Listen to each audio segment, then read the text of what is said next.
ও জাহান্নামের ফেরেশতারা, এই গুনাহগার বেনামাজির ধর, জাহান্নামের হ্যান্ডকাফ হাতে লাগাইয়া জাহান্নামের দিকে নিয়ে যাও।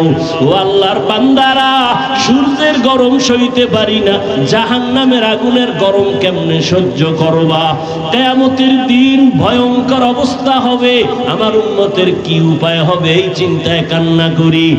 ঈসা নবী কাঁদছেন নিজের জন্য, মুসা নবী কাঁদবেন নিজের জন্য, ইব্রাহিম নবী কাঁদবেন নিজের জন্য, উম্মতের কথা মনেই করবেন না।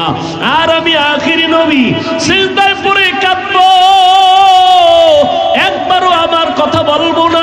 আমি বারবার আমার আল্লাহকে বলবো, আল্লাহ আমার গুনাহগার উম্মতের বাঁচাও, আমার উম্মতের বাঁচাও, একজনও যেন জাহান্নামের আগুনে না যায়।